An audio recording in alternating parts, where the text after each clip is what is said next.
The letter arrived on a Tuesday in the autumn of 1874, tucked inside a saddlebag that had ridden 300 miles across scorched red earth and broken plains. And when Bernard Blackwell saw the handwriting on the envelope, he sat down in the dirt outside his barn and did not get up for a very long time. He had not spoken his brother's name since the Battle of Adobe Walls. Not once. Not in prayer, not in conversation, not in the dark hours when the nightmares came, and the fire in the hearth burned low, and the wind off the Texas panhandle scraped against the walls of the house like something trying to get in. He had sealed that name behind a door in his chest, and he had nailed the door shut, and he had refused to go near it, because the one time he had whispered it, alone in his room 3 months after coming home, he had broken apart so completely that he had frightened himself. So the name stayed buried. That was how Bernard survived. He ran a small cattle operation outside the town of Cimarron, New Mexico Territory, a hardscrabble stretch of land he had purchased with money he did not feel he deserved, earned from 2 years of trail driving after the battle. The land was good in places and difficult in others, which suited him perfectly. He employed 2 ranch hands, a quiet Mexican man named Ernesto who had worked cattle all his life and rarely needed to be told anything twice, and a young man from Missouri named Patch who was 19 years old and enthusiastic about everything in a way that Bernard found both exhausting and secretly comforting. The 3 of them kept the operation running with minimal conversation and a great deal of labor, and that was the life Bernard had chosen, purposeful, exhausting, and thoroughly devoid of anything that might make him feel too much. He was 28 years old. His hair was dark and his jaw was rough and his eyes were the color of creek water in late October, a gray-green that people sometimes stopped to look at a moment too long. He was not an unhandsome man, though he paid his appearance no more attention than he paid the weather, which is to say he acknowledged it only when it became a problem. He ate because he needed to work. He slept because he needed to think. He woke before dawn every morning and he fed the horses and he checked the fence lines and he went to bed at dark and he told himself every single night that this was enough. This was a life. This counted. Then she arrived. Cora Leland had ridden out from Cimarron on a rented horse because no one in town had been willing to drive her out to the Blackwell ranch in a wagon. She had asked at the livery stable, at the general store, at the small dry goods establishment run by a widow named Mrs. Hooper, and every person she spoke to had looked at her with a mixture of pity and caution and said some variation of the same thing. Bernard Blackwell did not take visitors well. Bernard Blackwell did not particularly take anything well. She would do better to leave whatever she had come to deliver with the postmaster and let the mail rider handle it. Cora Leland was not the sort of woman who let mail riders handle things that needed to be handled herself. She was 24 years old, a schoolteacher from Lawrence, Kansas. With dark auburn hair, she kept pinned back in a practical way that still somehow managed to look like it was thinking about coming loose. She had hazel eyes that shifted between green and brown depending on what she was looking at. And she had the kind of steady hands and direct gaze that came from years of managing a classroom full of children who tested every boundary she established. She was not large and she was not particularly imposing, but there was something in the way she held herself, some quiet solidity that made people pay attention. She had ridden horses since she was a child. She had driven wagons in worse weather than this. She had crossed Kansas alone on a train after her father died, and she had handled the lawyers and the creditors and the difficult neighbors who thought a young woman with a small inheritance was easy to take advantage of. She had handled all of it without falling apart, and she intended to handle this too. The letter in her saddlebag had been written by Thomas Blackwell who had been her student's father. Thomas Blackwell, who had boarded with the Leland family for 3 months in the spring of 1873 while he worked a nearby farm. Thomas Blackwell, who had died in the fighting at Adobe Walls in June of 1874 during the Second Battle, when a coalition of Comanche, Kiowa, and Cheyenne warriors under the leadership of the medicine man Isiati and the war chief Quanah Parker had attacked the small settlement of Buffalo Hunters, and the defenders, outnumbered and outmatched in every way except firepower, had held on through several days of fierce fighting. Thomas Blackwell had not been among those who held on. Cora had not known Thomas well, but she had known him well enough to like him. He was a thoughtful man with a ready laugh and a way of listening that made you feel your words were worth hearing. He had told her about his brother exactly once, on a winter evening when they were the only two people in the Leland kitchen, and the stove was hot, and the conversation had turned serious the way conversations do when the dark comes early. He had said, "My brother Bernard saved my life twice. Once when we were boys and once when we were men, and I never told him properly that I was grateful." He had paused and then added, very quietly, "He would never let me say it. Bernard is a man who carries things instead of putting them down." Cora had thought about that conversation many times in the year and a half since Thomas Blackwell had died. She had not set out to bring the letter to Bernard. It had come to her by an odd route, carried by a buffalo hunter who had been at Adobe Walls and who had traveled through Lawrence in the summer of 1874, distributing small belongings of the dead to people who might know them. The letter was sealed and addressed in Thomas's clear, careful hand. "For my brother Bernard, when I am not able to give this to him myself." The buffalo hunter, whose name was Greer and who smelled powerfully of smoke and tallow, had explained that Thomas had given it to him in the days before the battle, saying that his brother could be found somewhere in the New Mexico territory, and asking that it be delivered if necessary. The letter had been necessary. Cora had held it for 2 months, debating. It was not her business, she told herself. There were surely other people who could get it to Bernard Blackwell, people closer to the situation, people who knew him. But the closer she looked, the more she understood that there were no such people. Thomas had been estranged from his family. There were no parents living. There was only Bernard, alone on his ranch in New Mexico territory, not knowing that his brother had died at Adobe Walls carrying a letter meant for him. She had taken a leave of absence from her teaching position. She had told herself it was because the right thing needed doing and someone had to do it, which was true. She had not examined too closely the fact that she kept thinking about what Thomas had said in that kitchen, that his brother carried things instead of putting them down. The Blackwell Ranch sat in a shallow valley below a long ridge of red sandstone, and the main house was a solid, low-built structure of adobe and timber with a wide covered porch and 2 outbuildings behind it, a barn and what appeared to be a small bunkhouse.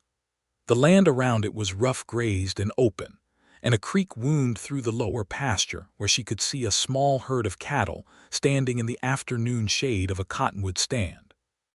It was, she thought as she rode in through the open gate, a hard place made careful. Someone had worked very hard on this land, and it showed in the tidiness of it, the mended fences and swept yard, the way every small thing had its purpose and its place.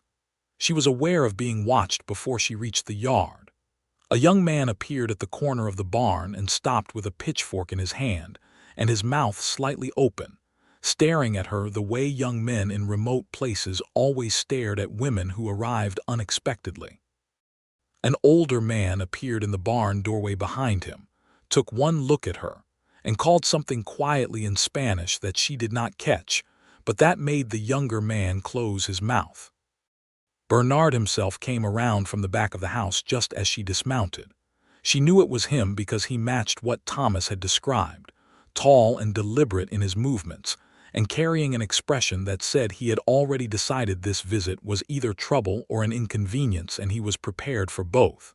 He was wiping his hands on a cloth and he stopped when he saw her, and for a moment they simply looked at each other across the yard. "This is the Blackwell property?" she asked, because she had learned that the best way to begin a conversation that was going to be difficult was to begin it simply. "It is," he said. His voice was low and level, the voice of a man who had trained himself to give nothing away. "I am Cora Leland. I have come from Lawrence, Kansas." She reached into her saddlebag and took out the letter, and she held it out toward him. "I was asked to see this reached you." He looked at the letter from where he stood, 10 feet away, and she watched something change in his face. It was a small change and a terrible one. The kind of change that happens below the surface of a person's control. A sudden tightness around the eyes. A slight stilling of his whole body, as if he had heard a sound he did not understand. He crossed the yard slowly and took the letter from her hand, and when his fingers touched it, he went very still. She could see the handwriting from where she stood. She could see him reading the name on the front of it, and she could see what that name cost him. "Where did you get this?" he asked, and his voice was perfectly controlled, which told her more about the effort that control required than any break in it would have. "A man named Greer, a buffalo hunter who was at Adobe Walls," she said. "He came through Lawrence in the summer. He said your brother gave it to him before the battle." The silence that followed was the kind that has weight to it. The young ranch hand with the pitchfork had disappeared. The older man in the barn had become very busy with something that required him to face the other direction. The afternoon light was golden and slanting, and the creek made a soft sound in the lower pasture, and somewhere a horse stamped its feet in the barn. "Thomas is dead," Bernard said. It was not a question. He had probably already known, or he had suspected, or he had not let himself think about it at all, which was its own kind of knowing. "Yes," Cora said. "I am very sorry." He looked at her then, a direct and complicated look that lasted just long enough to make her feel seen in a way she had not expected. Then he turned and walked to the porch and sat down on the step and put the letter on his knee and looked at it for a long time without opening it. Cora stood in the yard with her horse and did not know quite what to do. She had not thought past this moment. She had planned the delivery and prepared for grief and difficulty, but she had not prepared for this particular silence, or for the way he sat there with the letter like a man handling something explosive he was not sure how to diffuse. "You can water your horse at the trough," he said without looking up, gesturing toward the side of the barn. "It is a long ride back to Cimarron." "I know," she said. "I am in no particular hurry." He did look up at that. Something shifted in his expression, not quite suspicion, not quite curiosity, something between the two. "You came all the way from Kansas to deliver a letter, and you are in no particular hurry to get back." "I came all the way from Kansas to make sure the letter was delivered properly," she said. "There is a difference." He studied her for a moment longer, and then he made a sound that was almost not quite a short laugh, just the faintest loosening of breath, and he said, "The hotel in Cimarron is run by a man named Garrett. Tell him Bernard Blackwell sent you, and he will see you have a decent room." "That is very kind," she said. "It is practical," he said. "You cannot ride back before dark." She watered her horse. She did not leave. She stayed 3 more hours as the sun moved down toward the ridge and the shadows stretched long across the yard, because she found that she could not simply go. Not yet. She sat on the porch steps at the other end from Bernard, giving him room, and she watched the light change on the red rock, and she listened to the sounds of the ranch settling into evening, and eventually Bernard opened the letter. She heard the small sound of the paper, and then there was nothing for a long time, and when she glanced at him, she saw that he was reading very slowly, the way people read things they cannot quite believe are real. She looked away. She watched a hawk riding a thermal above the ridge until it was a small dark mark against the orange sky. When she looked back, he had folded the letter and was holding it in both hands and looking at the mountains. His profile was very still and very complicated, like a landscape after a storm. "He says he loved me," Bernard said, not to her specifically, more to the air in front of him. "He says he was always proud of me. He says he is sorry for the years we lost to stubbornness and pride." He paused. "He says he hopes I find someone to give my carrying to." Cora did not say anything. There was nothing to say to that. "We fought," Bernard said, "after the battle. Not against anyone. He came home from Adobe Walls in June, and I told him I never wanted to hear what had happened there, and he said I was a coward and I said things I cannot take back. He stopped. He left 2 days later, and then he went back to Adobe Walls in the second engagement, and he died there, and I never took any of it back. He knew you loved him, Cora said. You did not know me. I knew him, she said. Well enough to know that he talked about you with pride, not bitterness.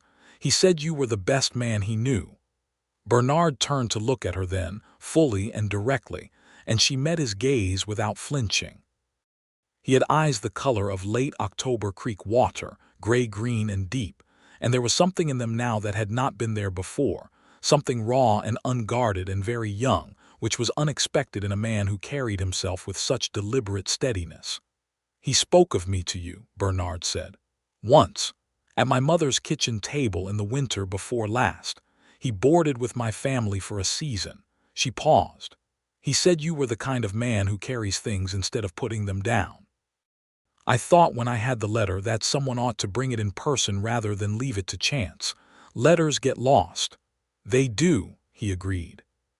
And I thought, she continued more slowly, because she was not entirely sure she wanted to say this, but she had come too far to stop, that if I had a brother who loved me the way Thomas loved you, I would want to know it from someone who had seen it, not just from paper. The silence after that was different from the earlier silence, softer at the edges. Miss Leland, he said after a moment, you are not at all what I expected. What did you expect? I did not expect anyone, he said, and she understood that this was not a complaint. She rode back to Cimarron that evening in the last of the light, with a strange feeling in her chest that she could not quite name, a warmth and an ache mixed together. The way you feel when you have done the right thing and discovered it is more complicated than you planned. She had intended to stay one night and take the stage back east. She stayed 4 days. She told herself she was staying because she had questions to settle about the journey home, and because Cimarron was an interesting town, which it was, perched on the edge of the Sangre de Cristo Mountains with its mix of ranchers and merchants, and the occasional gathering of Ute or Apache men who traded on the outskirts and were watched with varying degrees of anxiety by the townspeople. She told herself she was staying because the weather turned, and there was a cold snap that made the stage road muddy and miserable. She told herself many things. On the second day, Bernard Blackwell rode into town. She was in the general store looking at fabric samples when she heard his horse outside, and she recognized the sound of it somehow, the particular gait, which was ridiculous because she had heard him ride exactly once. But she looked up, and there he was, dismounting at the rail outside with the same deliberate economy of movement she remembered, and he saw her through the window and stopped for a moment before he came in. Miss Leland, he said, hat in hand. Mr. Blackwell, she said. He had come, he explained, to get supplies. He needed to get supplies every 2 weeks in any case, and this was his scheduled time, which she believed and which also seemed like it might not be entirely the only reason. He moved through the store with quiet efficiency, gathering what he needed from the proprietor, and she went back to looking at the fabric samples, and somewhere in the middle of this they began talking. It started with something trivial, a comment he made about the quality of flour coming in from Santa Fe, and she replied, and he replied to that, and then they were talking, actually talking, in the way that you do when you find someone whose mind moves at a similar pace to yours. He was not the laconic, difficult man the townspeople had described, or not entirely. He was careful with words, yes, and slow to offer things about himself, but when he did speak, there was a precision and an intelligence to it that she found compelling. He thought before he said things. He listened when she said things. These were rarer qualities than they should have been. They ended up at the small restaurant that Mrs. Garcia ran on the main street, eating beans and cornbread and drinking coffee, and talking for 2 hours. He told her about the ranch, about Ernesto's family and Patch's impossible optimism, and the particular challenges of running cattle in the territory when the land was both beautiful and unforgiving. She told him about Lawrence, about her students, about the work of trying to teach reading and arithmetic to children who sometimes came to school hungry and sometimes did not come at all because they were needed on the farm. He listened to all of it with genuine attention, and she found herself saying more than she had planned to say, things about her father's death and the difficulty of the subsequent years, things she usually kept closer in. "You live alone?" he asked, not intrusively, just as a piece of information he was trying to arrange correctly. "I have a room at the schoolhouse," she said. "The district provides it. And you took leave to come all this way." "I did. For a letter." "For a letter," she confirmed. He was quiet a moment. "That is an unusual degree of care to show a stranger." "Thomas was not entirely a stranger," she said. "And the letter mattered. Some things that matter need to be handled with care." He looked at her over his coffee cup, and the look went on just long enough to be something more than polite. "I did not say it poorly," he said. "I said it as a compliment." She felt color rise in her face and was briefly annoyed at herself for it. "I understood it that way," she said. He rode back to the ranch that afternoon, and she watched him go from the door of the hotel, and she thought, "I am in considerable trouble." She left Cimarron 2 days later as she had planned. She took the stage south to Santa Fe, and then the mail rode east, and she thought about Bernard Blackwell the entire way and told herself very firmly that this was sentimental nonsense, and she should direct her attention elsewhere. She was home in Lawrence for exactly 3 weeks before a letter arrived. The handwriting was not Thomas's. It was a different hand, angular and careful and very deliberate, the hand of a man who did not write often but who, when he did, thought carefully about every word. The letter was brief. It said, "Miss Leland, I have been thinking about what you said, that some things need to be handled with care. I find I am not certain I handled your visit with the care it deserved, and I regret that. If you are ever in New Mexico territory again, I hope you will stop. The cattle are fine. Ernesto's wife had a baby last week. Patch broke a fence post trying to rope a jackrabbit on a bet. The mountains are very beautiful this time of year. Yours sincerely, Bernard Blackwell." She read it 3 times, and then she sat at her small kitchen table and laughed, genuinely and freely, for the first time in longer than she could remember. Then she wrote back. Their correspondence lasted 5 months, a slow exchange of letters that crossed the plains in either direction on mail riders and stage coaches, letters that began carefully and grew more honest as the weeks passed. Bernard wrote about the ranch and the land with a plain-spoken precision that was unexpectedly beautiful. He described a sunset over the Sangre de Cristos in one letter, with so much quiet feeling that she had to put it down and pick it up again, because she was not prepared for a man who had seemed so deliberately closed off to produce something that nakedly lovely. She wrote about her students and about the town, and about the books she was reading by lamp light in her room at the schoolhouse, and he wrote back about the books he had, a small collection he had carried with him from place to place, and they spent 2 letters on Dickens alone. He told her, in the 4th letter, about the battle. The first one in 1874, the second battle of Adobe Walls in June. He and Thomas had both been there among the 28 buffalo hunters and merchants who had been attacked before dawn by what estimates suggested was anywhere from 200 to 700 warriors under Quanah Parker, who was himself the son of a Comanche chief, and a white captive woman, a man fighting for the preservation of his people's way of life against the systematic destruction of the buffalo herds that the hunters represented. Bernard wrote about this plainly, without the triumphalism she might have expected from some men, acknowledging that the hunters had been on Comanche territory, that the land had been taken by treaty violations, that the men he had fought alongside had been engaged in work that was helping erase a people from their own landscape. He wrote, "I am not sure I was the right side of anything at Adobe Walls. I know I survived it. I know Thomas did not the second time. I know Quanah Parker went on to eventually find peace and is now by all accounts working to protect what remains of his people on the reservation in Indian Territory, and I find I respect him, which is a complicated thing to say about a man who was trying to kill me. The world is not organized the way I was told it was when I was young. She read that letter 4 times.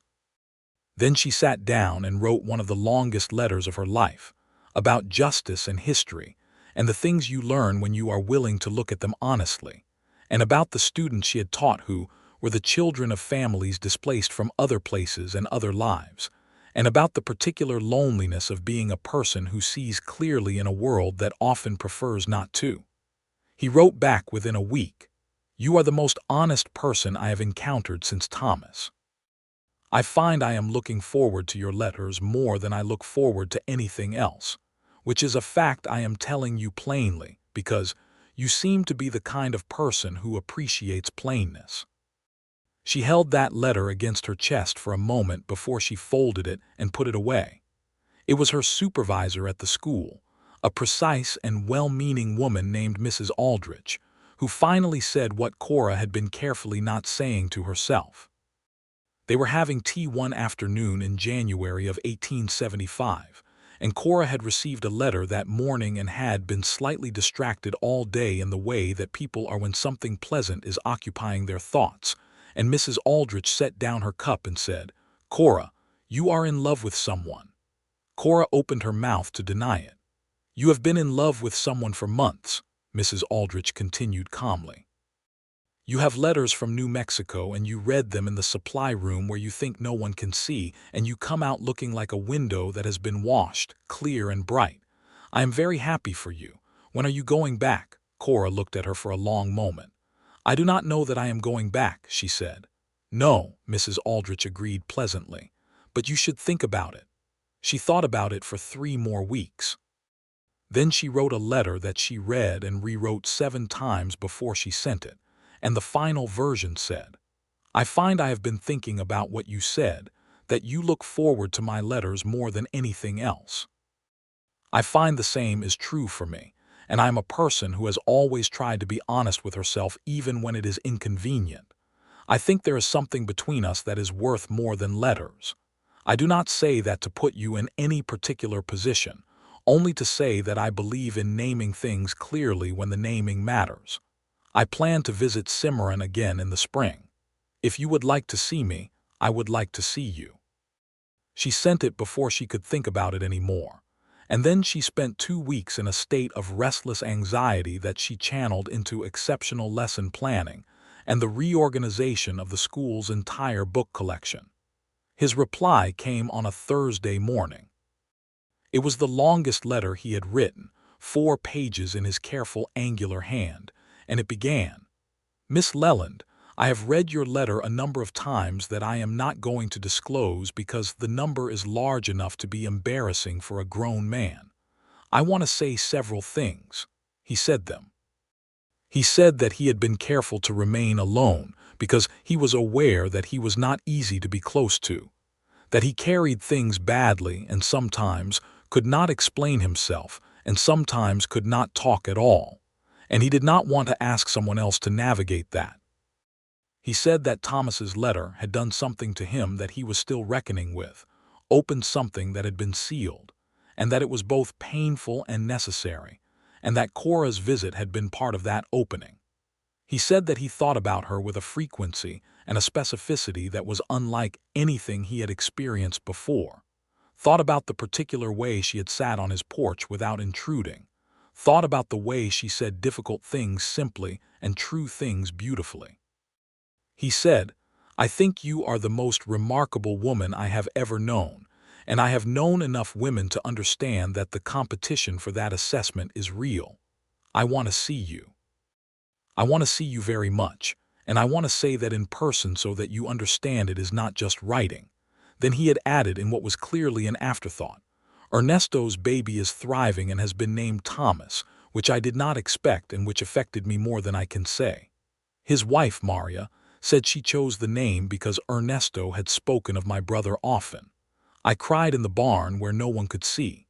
I thought you ought to know that, because you are the only person I want to tell." Cora packed a bag the following week and sent a letter ahead to the Garrett Hotel in Cimarron, and arranged her leave of absence for the remainder of the spring term. She arrived on an April afternoon in 1875, with the mountains still carrying snow on their highest peaks and the lower slopes blazing with spring flowers, yellow and purple and white across the hillsides, and Cimarron sitting in the valley below them looking small and real and exactly right. The stage pulled in at mid-afternoon, and she stepped down with her bag and her bonnet and her heart doing something extremely undignified. And Bernard Blackwell was standing at the edge of the stage road with his hat in his hands. He had dressed more carefully than the last time she had seen him. His shirt was clean and his dark hair was combed back, and he was standing very straight, which she recognized as the posture of a man who is attempting to appear calmer than he is. She thought this was absolutely endearing and did not say so. "Miss Leland," he said. "Mr. Blackwell," she said. They looked at each other for a moment in the warm April light, and the gap between them felt both enormous and perfectly navigable, which seemed right. "The mountains are very beautiful this time of year," she said, which was a reference to his very first letter, and she watched something light up in his face, quick and genuine and unguarded, a real smile, the first one she had seen on him that was not half hidden behind careful composure.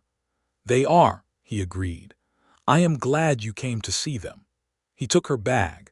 They walked to the hotel. He was careful with her in a way that was not distant but was respectful, giving her space and time to settle. And over the next 3 days they found the rhythm of being in the same place together, which was both easier and more complicated than letters. Letters allowed you to compose yourself before you spoke. In person, you had to manage your face in real time, which Cora found particularly challenging around this man, because he had a way of looking at her that made her want to say everything at once. They rode out to the ranch on the second day, and she met Ernesto and Maria and the baby Thomas, who was robust and loud and grabbed her finger with both hands and refused to let go. She met Patch, who was nearly incandescent with curiosity about her, and managed to contain it heroically by only asking 17 questions in the first 10 minutes. She walked the fence lines with Bernard in the afternoon while Ernesto watched the cattle, and he showed her the land with a pride and a tenderness that he did not try to hide, pointing out where the creek ran best and where the grass grew thickest in summer and where he intended to expand the pasture in the fall. "You love this land," she said. "I do," he said simply. "I did not know I would. I came here because I needed somewhere to go. I stayed because it became something." He paused, looking across the valley at the red rock ridge. "It is strange, becoming rooted somewhere you did not choose, but here I am."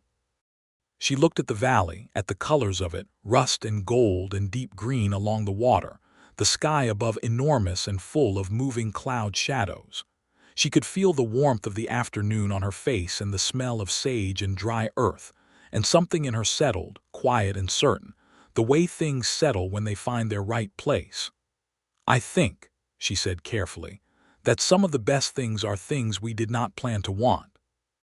He looked at her then, and she looked back, and neither of them pretended not to understand what they were talking about. That evening, on the ride back toward town through the long gold light, he pulled his horse alongside hers on the wide, flat section of trail where the mesa dropped away to reveal the whole sweep of the valley below, and he said, "Cora." It was the first time he had used her first name. She felt it like a hand held out in darkness. "Yes," she said. "I wrote you 4 pages about being uncertain," he said. "I am still uncertain about many things, but I am not uncertain about wanting you here." He was looking at the trail ahead, the way men sometimes do when they are saying something that requires all of their courage to say.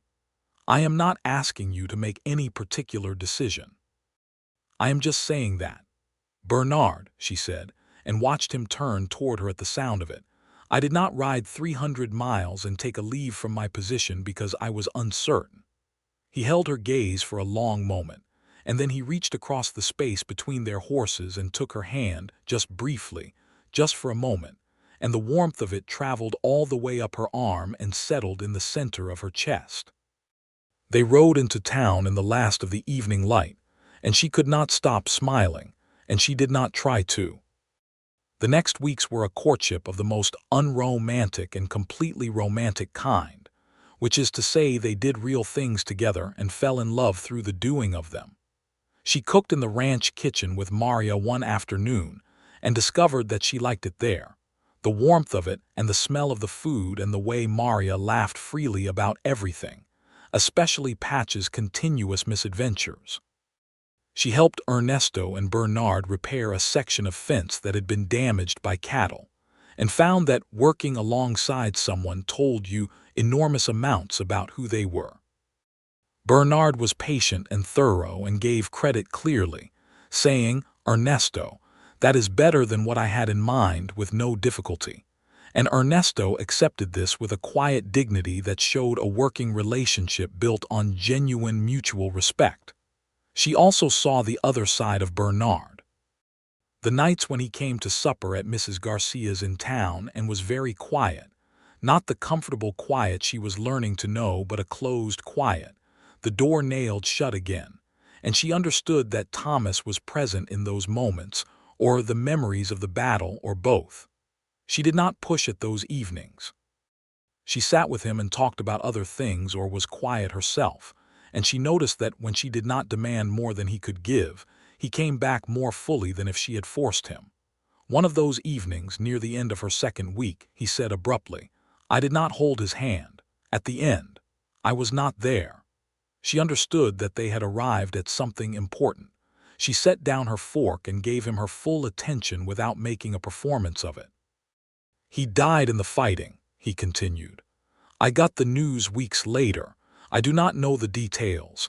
I find I do not want to know the details, but I also cannot stop thinking that I do not know them." He was looking at the tablecloth. "He and I parted badly. That is the last thing that was real between us, the argument, and then his letter which I did not earn." "You did not have to earn it," she said quietly. "That is the nature of a love that is real. It does not require earning." He looked up. "That is easy to say." "I know," she said. "It is still true." He was quiet for a long time. The candle on the table guttered in a draft from the door and steadied again. "He wrote in that letter," Bernard said, "that he forgave me before I asked, that he had never stopped thinking of me as his brother, that the fight was his fault as much as mine, and he was sorry." He paused. "I have been sitting with that for months, trying to deserve it." "You do not deserve grief," she said. "No one deserves grief. It just arrives." She reached across the table and put her hand over his, which was resting beside his coffee cup, and he turned his hand over and held hers with a firm, careful grip, and they sat like that until the candle burned low. She extended her visit by 3 weeks beyond what she had planned, sending a letter to Mrs. Aldrich that was both apologetic and, she suspected, entirely transparent in its reasons. Mrs. Aldrich wrote back, "Please do not hurry on my account. I have found a capable substitute and the children are fine." "Is he as good as the letters suggest?" Cora wrote back, "Yes, more so." There was an evening in May, with the cottonwoods along the creek fully in leaf and the spring heat finally settling over the valley in earnest, when Bernard and Cora sat on the ranch porch in the last light, and Bernard took Thomas's letter from his shirt pocket, which was where he kept it. She had seen him touch that pocket many times, the unconscious gesture of a man checking that something important was still there. "I would like to read you some of it," he said, "if you do not mind." "I do not mind," she said softly. He unfolded the letter with the same care he used for everything and read in a low voice. Not all of it, but the parts that mattered most. Thomas had written about growing up with Bernard on the family farm in Missouri, about a particular winter when Bernard had worked 2 jobs to keep them both fed after their father's death, about a summer of traveling together before the war found them. He had written about the first battle of Adobe Walls with a candor that made her understand why Bernard had not been able to hear it when Thomas tried to tell him in person. It was too vivid and too close, the fear and the blood and the grinding days of uncertainty, and it was also full of love, the letter of a man who had been afraid and had wanted his brother to know, simply and finally, that he was loved. Bernard read to the end. Then he folded the letter and put it back in his pocket and leaned his forearms on his knees and looked out at the darkening valley. "He always wrote better than he talked," he said. "I am the opposite." "You do both well," she said. He turned to look at her. The porch was in shadow now, the mountains to the west dark against a sky still holding the last apricot and rose of the sunset, and his face in that light was open in a way she had only seen it in those unguarded moments that came more and more often now. "I love you," he said. He said it plainly, without preface or dramatic build-up, the way he said all the things that mattered most, as if dressing them up would diminish them. "I did not plan to say that this evening. But you are sitting there looking at those mountains, and you have a way of just being present that I cannot." He stopped and started again. "I am not good at saying the large things, but I can say that." Cora looked at him for a moment. She had known it was coming, had felt it building for weeks in the way a storm builds, visible from a distance and then suddenly very close, and still when it arrived it struck her with a kind of joyful force that left her briefly without words. "I love you," she said, and she said it the same way, simply and directly, because she had learned this from him, the particular courage of saying the real thing plainly.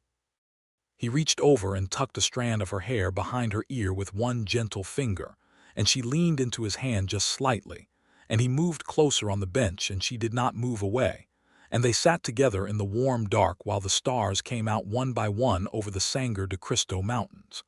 The question of what came next was practical and complicated, and neither of them pretended otherwise. She had a position in Lawrence. He had a ranch in New Mexico territory. These were not incidental details.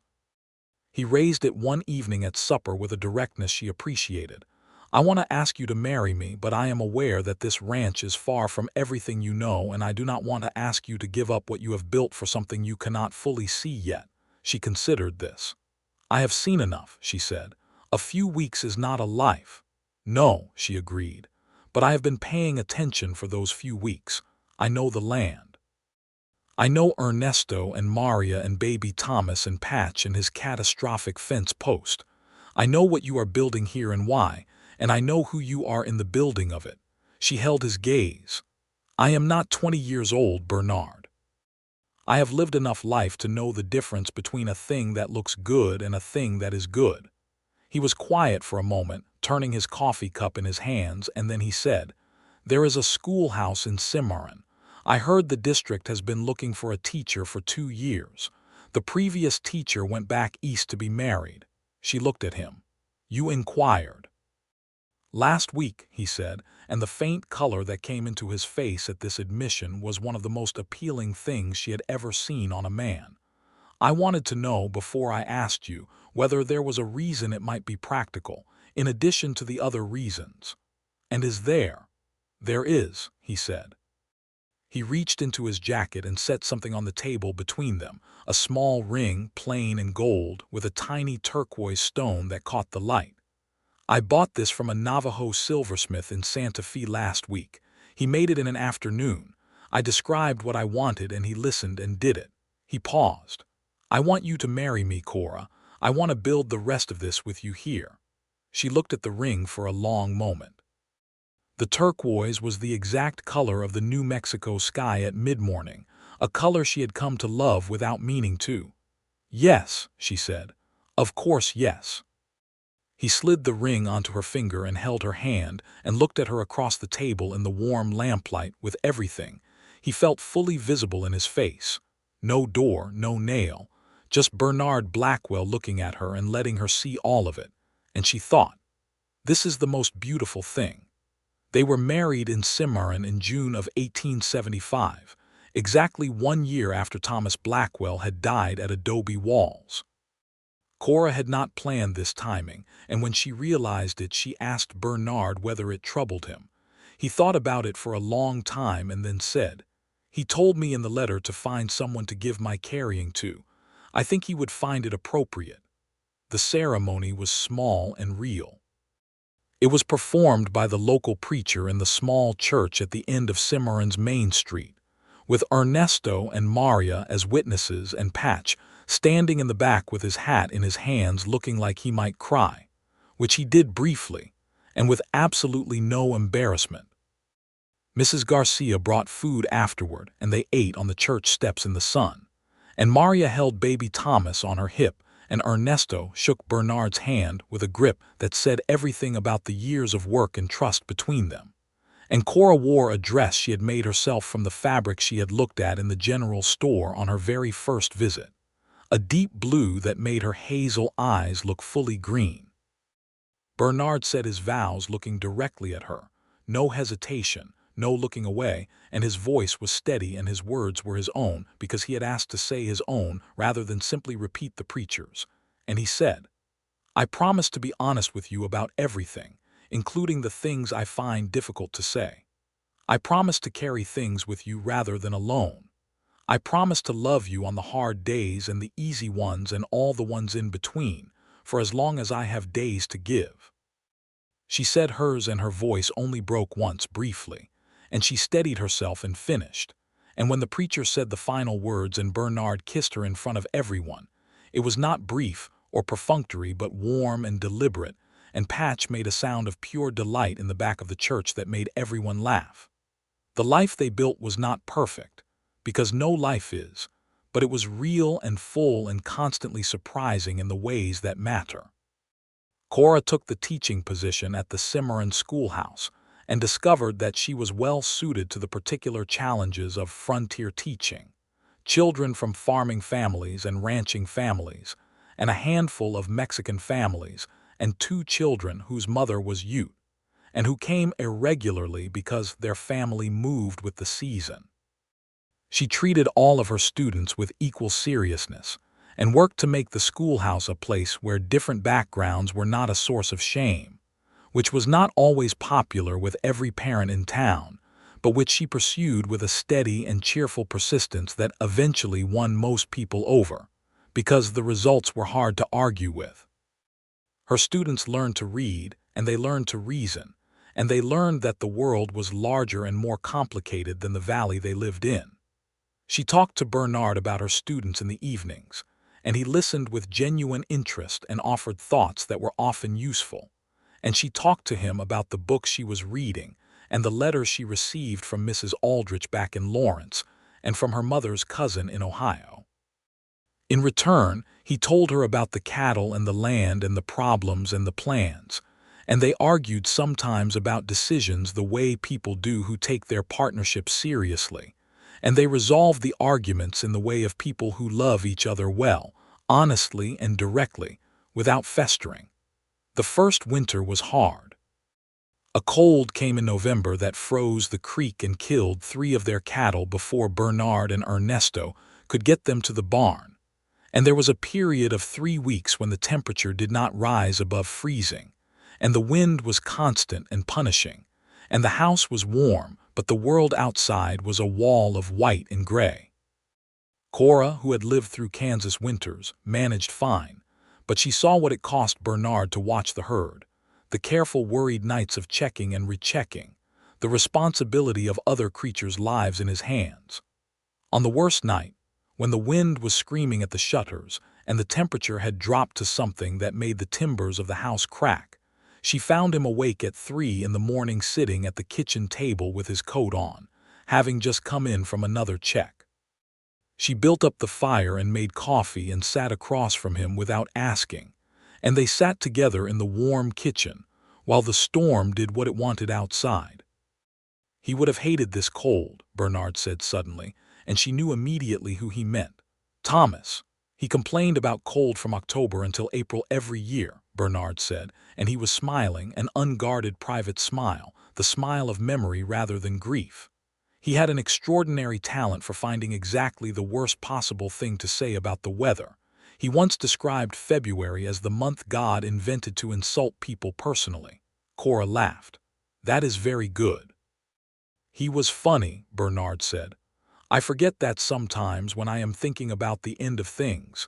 He was genuinely funny. He was quiet for a moment. I spoke his name today, out in the barn when one of the cows was giving me trouble. I just said, Thomas, I could use your opinion here the way I used to. And it felt, he paused. It felt like something returning rather than something leaving. She reached across the table and covered his hand with hers. "That is how it should feel," she said. "Yes," he said, and he turned his hand and held hers with the same firm, careful grip as always, and they sat together in the lamplit kitchen while the storm passed over and the temperature outside began. Eventually, its slow return to something bearable. By spring, she knew she was expecting their first child. She told Bernard in the kitchen, matter-of-factly, the way she told him most things, and watched the complicated weather of his face, surprise and joy and something that was very close to fear, all moving through in quick succession before settling into a warmth so open and unguarded that she had to blink. He came around the table and stood in front of her and took both her hands and said nothing for a moment, just looked at her. "I am terrified," he said finally. "I know," she said. "That is a very reasonable response. I do not know how to be a father. No one does before they are one," she pointed out. "What if he stopped? What if I am like my father?" He was not cruel, but he was absent. He was there and not there at the same time, and I always thought Thomas, and I needed more from him than he knew how to give. "Bernard," she said, and she waited until he was fully looking at her. "You are already the kind of man who sits with things instead of walking away from them. You are already the kind of man who learns from his mistakes and says so. You are already the kind of man who tells people the truth. Those things are not accidents, they are choices you made. You will make them again when it counts." He was quiet for a long time, holding her hands, and then he said, "I am going to love this child so comprehensively that it will be overwhelming." She laughed. "I am counting on it." Their son was born in October of 1876, on a bright cold morning when the aspens on the slopes above the valley were blazing gold and the air tasted of coming frost. He was born in the ranch house with Maria as midwife and Ernesto, riding to Cimarron at a gallop, to fetch the doctor who arrived in time to confirm that everything had gone well. Bernard was there for all of it, which was not universally the practice but which he had stated as his intention from the beginning with a matter-of-factness that brooked no argument. When the child was placed in his arms, Bernard held him with an almost comical carefulness, as if holding something that might shatter, and the baby, indifferent to this concern, grabbed a handful of his shirt and went to sleep. Bernard looked at Cora over their son's dark-haired head with an expression she had never seen on him before, absolutely open, every door gone, just Bernard Blackwell looking at his wife and his child with a love too large for careful management, and she was so moved by the sight of him that she cried, which was partly also the exhaustion of labor but mostly this. "His name," Bernard said, and she heard the question in it. "You have been thinking about it," she said, because she knew he had. "Thomas," he said carefully, because it was not without pain. Nothing with that name was entirely without pain, but the pain was clean and the love was larger. "If you agree, Thomas Bernard Blackwell." "I agree," she said. "I think that is exactly right." He looked down at the sleeping baby. "Thomas," he said quietly, the first time he had said his brother's name out loud as something bright rather than something buried, and the name moved through the room like a window opened, like air returned. The years that followed were full. Not easy, because the territory in the 1870s was not easy for anyone, with land disputes and shifting law and the ongoing injustices done to the native peoples whose land it had been. Injustices that Bernard and Cora discussed with clear eyes and troubled conscience, aware of their own complicated position in that history.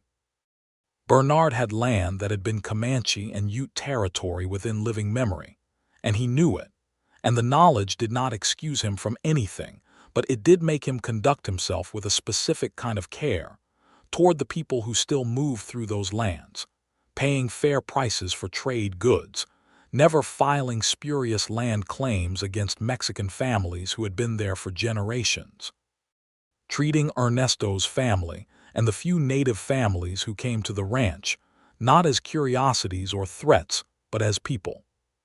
Cora continued teaching, even after Thomas was born, even after their second child, a daughter they named Rosa after Ernesto's mother. arrived in 1878 to be immediately and comprehensively adored by her brother, who was by then a sturdy 2-year-old with dark hair, and his father's deliberate way of moving and his mother's direct hazel gaze. Rosa was a different creature entirely, loud and decisive and intensely social, charming everyone within radius from an early age, and watching Bernard navigate the specific challenge of loving a daughter, who was clearly going to want everything the world had to offer, was one of Cora's private joys. Patch, who had grown from a 19-year-old optimist into a 23-year-old optimist with significantly more fence repair skills, fell in love with a girl from town named Addie who worked at the dry goods store, and who was, if anything, more cheerful than he was. The combination made Bernard pretend to suffer magnificently, and Cora told him he was being uncharitable, and he agreed cheerfully and gave Patch a raise and 3 days off for the wedding. Ernesto and Maria had a second child in 1877, a boy they named Santiago, and baby Thomas and baby Santiago grew up as inseparable as brothers, which suited everyone. The ranch expanded in the late 1870s as Bernard bought the adjacent acreage from a family moving back east, and Ernesto became a full partner in the operation rather than a hand, which was something Bernard had been working toward for 3 years, and which Ernesto received with the quiet dignity and genuine pleasure of a man who has been seen clearly. There was a night in the spring of 1879 when Thomas was 2 and Rosa was several months old, and the ranch was settled in full, and the evening was warm enough to sit on the porch without coats, when Bernard and Cora sat together watching the last light on the mountains, and Bernard said, very quietly, "This is the life I did not plan." "Is that a complaint?" she asked, leaning against his shoulder. He put his arm around her and looked at the valley, at the creek catching the last light below the cottonwoods, at the smoke from the cookfire in the yard where Ernesto and Maria were finishing supper with their children. "You know it is not," he said. "Tell me anyway," she said. He was quiet for a moment, and then he said, "I came here to be alone with something manageable. I thought that was what I needed, something small enough to hold. The ranch, the cattle, work I could measure. I thought if I kept everything small enough I would not lose any more of it." He paused. "And then you arrived with a letter in Thomas's hand, and everything I had been keeping small got enormous." She smiled against his shoulder. "Is enormous better?" "Enormously better," he said, and she laughed, and he kissed her hair. The letter, Thomas's letter, still lived in Bernard's shirt pocket, or rather in the small wooden box on the dresser in their bedroom that served as the keeper of important things, tucked alongside the turquoise ring she wore every day, and the deed to the ranch and 2 photographs taken by a traveling photographer who had passed through Cimarron in 1877. Bernard had kept one of the photographs for himself, Cora at the schoolhouse door with her students arranged around her, all of them looking directly at the camera with varying degrees of cooperation, and Cora in the middle looking warm and certain and completely herself. He had a copy made and sent it to Mrs. Aldrich in Lawrence with a letter that said, "She is well. She is extraordinary. I suspect you already knew both of those things." Mrs. Aldrich had written back, "I did. I am very glad you recognized it." On the 5th anniversary of Thomas's death in June of 1879, Bernard and Cora rode out alone to the flat rock on the ridge above the ranch, the one that looked across the whole sweep of the valley, and Bernard took the letter out of the box and brought it with them, and they sat on the warm red stone in the early morning, and Bernard read it aloud again, all of it this time, from the beginning to the end, and his voice was steady and full throughout. The voice of a man who has grieved something properly, and carries it now as love rather than wound. When he finished, he folded the letter and held it for a moment and looked at the valley below, the cattle in the pasture and the creek and the thin smoke from the ranch house chimney where Maria was starting breakfast. "I told him," Bernard said. "Told him what?" "In the barn last week. I told him about Rosa and told him about Thomas the Younger and told him about the new pasture and about you. I talk to him sometimes. When I am alone in the barn." He glanced at her. That probably sounds. It sounds like loving someone, she said. He nodded, satisfied with this. I told him I found someone to give my carrying to, that you arrived carrying his letter and you stayed to carry the rest. He paused. I think he would have liked you very much. I think I would have liked him, she said. You did like him, Bernard pointed out. You rode 300 miles to make sure his letter was delivered. You do not do that for someone you did not like, she laughed. That is true.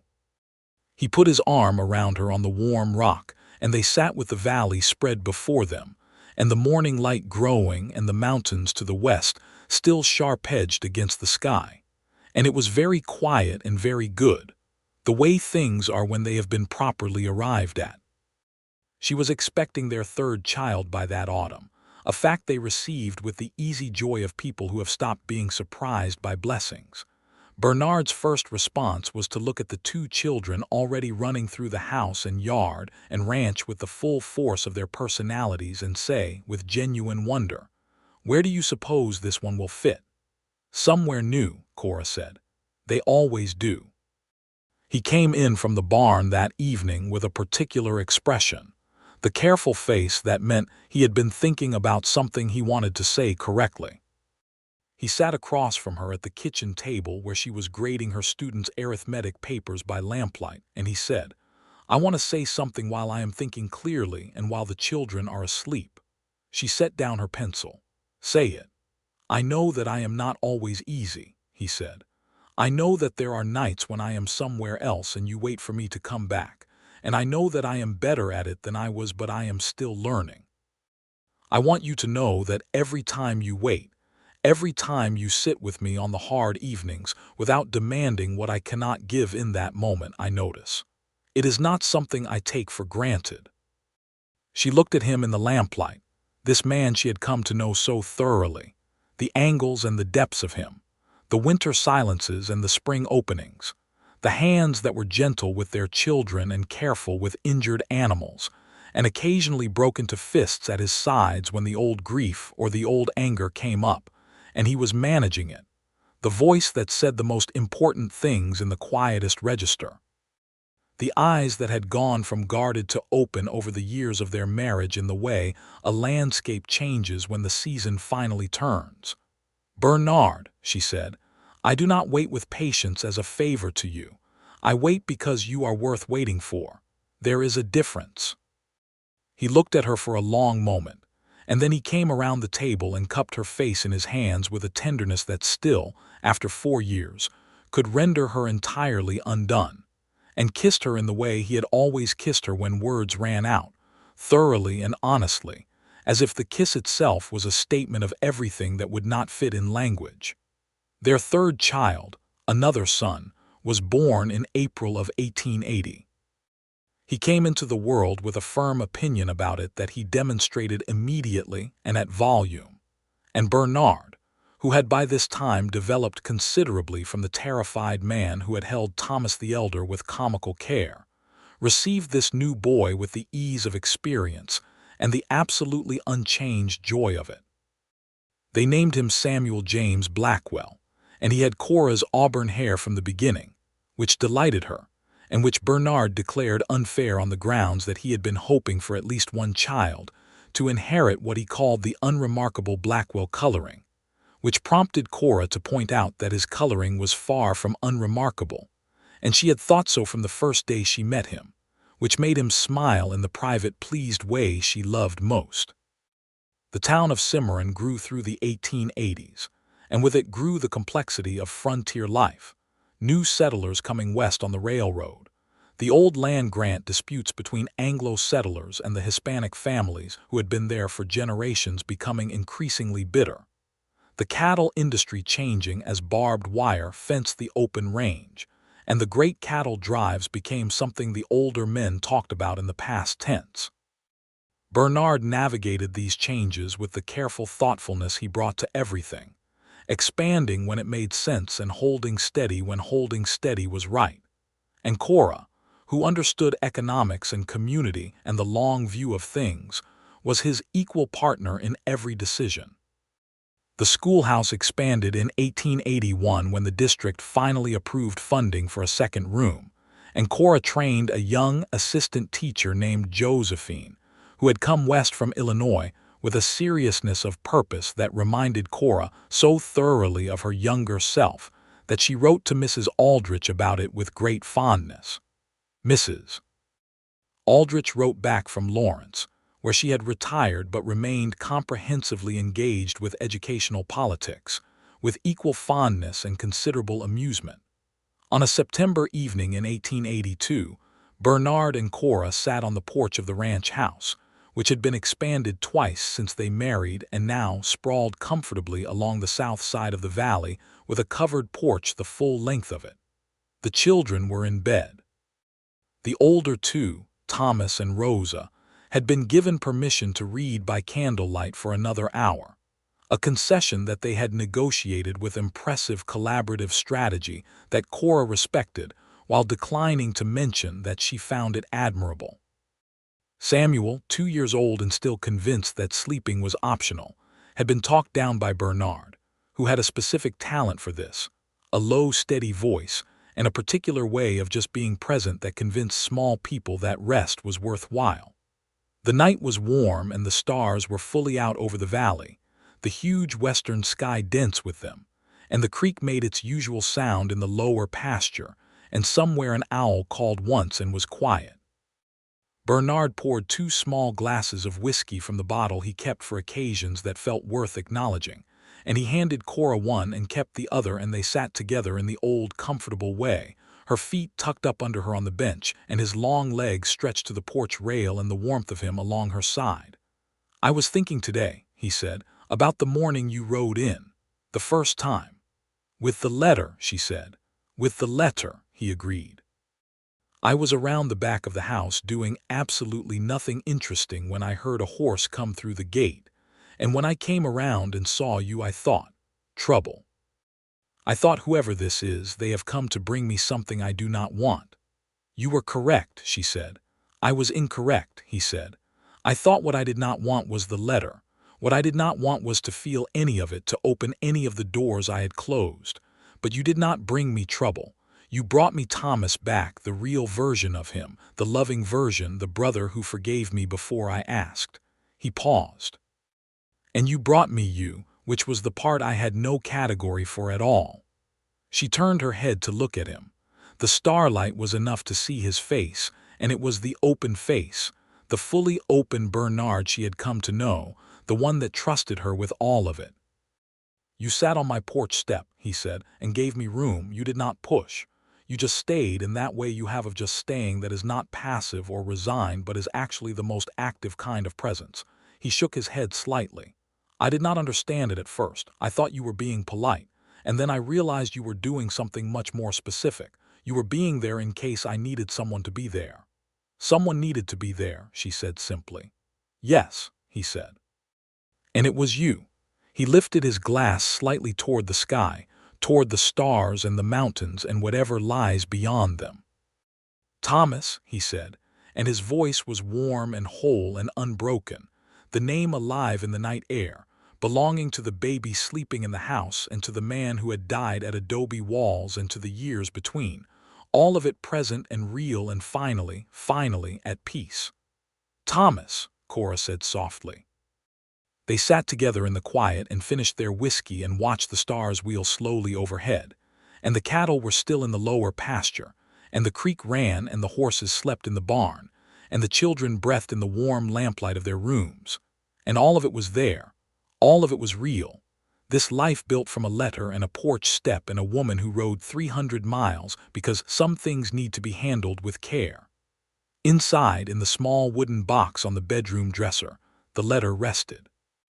Thomas's handwriting on the front of the envelope, still clear, the ink faded only a little by the years, the seal long since broken and carefully folded back. The letter had done its work, had crossed the distance it needed to cross, had said the thing it needed to say. It lived now not as a wound but as an origin, the beginning of a story that had grown so large and so full that it took a whole family to hold it, a whole valley, A whole long life of ordinary, extraordinary days. Bernard took Cora's free hand and held it on the bench between them, their fingers fitted together in the way of long familiarity that was also still, unfailingly, warmth and intention. She leaned against him and he pressed his lips to her hair and she could feel him breathe, steady and even, the breathing of a man who has put his carrying down in the right place and found, to his profound and grateful surprise, that it was not a burden anymore. "Come inside," she said after a while, and her voice was soft. "In a moment," he said, still looking at the stars. "I want to stay here a moment longer." So she stayed too. That was what she had always done. That was what they did together. Stayed in the moments worth staying in, present and unhurried, giving the good things their full time. The owl called again somewhere in the dark, and the creek ran, and the mountain stood where they had always stood, patient and enormous and entirely indifferent to the small, extraordinary dramas of human hearts at their feet. And Bernard Blackwell and Cora Leland Blackwell sat together on their porch under the September stars of the New Mexico territory and held each other's hands, and it was enough. It was more than enough. It was everything.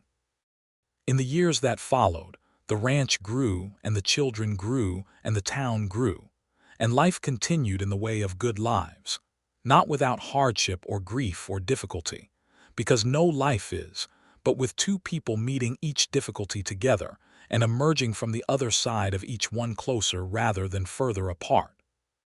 Rosa turned out to be exactly what her early personality promised, bold and brilliant and determined to know everything. And at 14, she was outpacing her schoolmates in mathematics and arguing with her mother about books, and telling her father with great confidence what improvements the ranch required, most of which were correct, which Bernard received with a combination of exasperation and transparent delight. Thomas the Younger grew into a steady, thoughtful young man who loved the land with a particular reverence, and who had, his mother thought, his grandfather's best qualities without any of the absence that had marked the previous generation. Samuel remained loudly opinionated about everything and charming enough to get away with most of it, and Ernesto's son Santiago remained his closest companion through childhood and into early adolescence, and the two of them together were a force of nature that kept both households on their toes. The wooden box on the dresser accumulated its artifacts over the years, a small drawing Rosa had made of the ranch when she was 5, done with complete confidence in her own artistic ability and no apparent concern for proportion. A tooth Thomas the Younger had lost in a horse accident at 8 and found funny rather than frightening. A pressed wildflower from the ridge where Bernard and Cora had sat on the anniversary of the battle, brought back every year until the tradition became simply part of the calendar, as inevitable and expected as the season itself. And the letter, Thomas's letter, at the bottom of it all, the beginning of everything. Bernard visited Thomas's grave eventually. He had not gone to Adobe Walls in the years after the battle, had not been able to, but in 1883 he rode out there with Cora, a long journey that took 2 weeks in each direction, and they stood at the site of the trading post settlement where the battle had taken place, and Bernard was quiet for a long time, and Cora stood beside him, and the wind moved through the flat grass, and the sky was enormous overhead. There was no marked grave, because Thomas had not been buried there, but Bernard had learned by then where his brother had been buried in a small cemetery near the Canadian River, and they found it. And Bernard knelt by the stone that a fellow buffalo hunter had placed, which said simply Thomas Blackwell, June 1874, and he put his hand on it and talked to his brother for a while in a voice too quiet for Cora to hear, which was as it should be. When he stood, he was not diminished by it. He was, if anything, more whole. He took Cora's hand and they walked back to where they had left the horses, and he said, "Thank you for coming here with me." "I would not have been anywhere else," she said. He squeezed her hand and they mounted up and rode back north with the late afternoon sun behind them, casting long shadows ahead of them on the flat earth, and Bernard said, after they had ridden some distance in comfortable silence, He would have loved you the way I do, not the same way, but the same quality of it. He had good taste. As do you, she said. He looked at her sidelong with a warmth in his expression that had never once dimmed in all the years of their marriage. That clean and specific warmth she had first seen in an unguarded moment on a porch step, and had come to understand, was the particular quality of being loved by Bernard Blackwell, who loved with his whole self or not at all, and who had chosen, from the moment he crossed the yard to take a letter from her hand, to love her with his whole self. Every difficult and beautiful part of it. They rode home through the last of the light, and the territory opened around them in all its vast and complicated beauty, red rock and blue sky and the far white peaks of the mountains. And it was their home, this land they had not planned but had chosen, over and over, every season, every year, the choosing so habitual now that it felt like breath. And Bernard Blackwell, who had not spoken his brother's name since the battle, who had nailed a door shut in his chest against a love too large and a grief too sharp, spoke it now whenever it belonged in a sentence, which was often.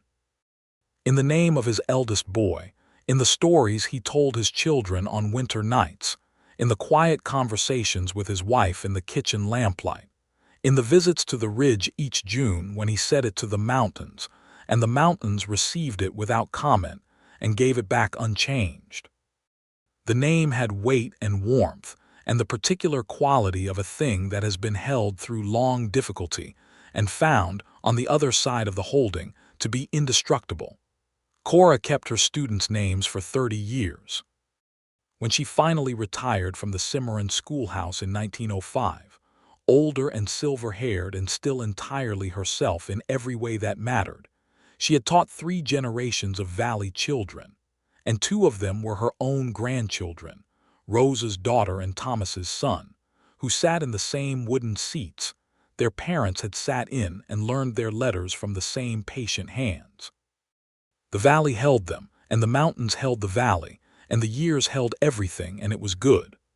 On the last night of summer in 1882, before the hard work of autumn began, Bernard and Cora lay in the dark of their bedroom in the ranch house with the window open and the smell of late summer grass coming in on the breeze, and he had his arm around her and she had her head on his chest, and she could hear his heartbeat, steady and real. "Are you happy?" she asked.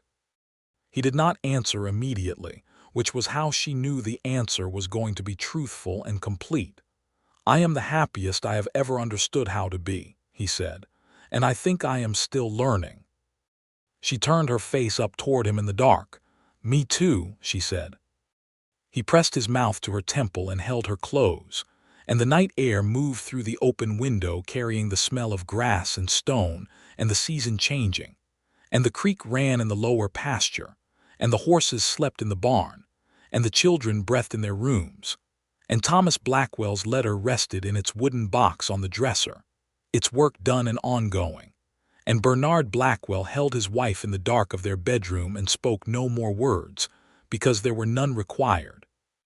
Because this was the life on the other side of the letter, the life his brother had hoped for him, the life he had not known to want until a woman arrived on a rented horse with a saddlebag and a steady gaze and everything that followed. Outside, the stars were out.